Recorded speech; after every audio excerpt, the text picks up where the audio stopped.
Good morning mga kayobab. Mga kayobab, ngayong umaga naman pag-usapan po natin kung ano po yung transition feeding.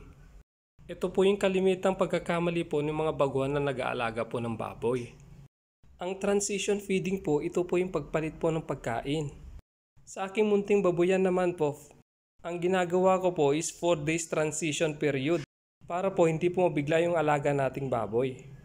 Sa unang araw po ng pagpapalit ng feeds, 25% po sa bagong feeds, 75% po sa lumang feeds. At sa pangalawang araw naman po, 50% po sa bagong feeds, 50% po sa lumang feeds.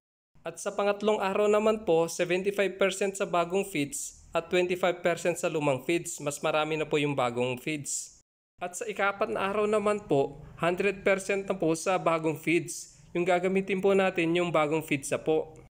Ganyan po ang ginagawa ko po sa pagpalit po ng feeds. Dahan-dahan lang po ang pagpalit po natin ng feeds para po hindi po sila huminang kumain. Iwasan po natin ma-stress ang mga alaga natin kasi po pag na-stress po yan, hindi na po kakain yan. Yun lang po mga kayobab. Sana may natutunan naman po kayo. Thank you for watching. God bless po.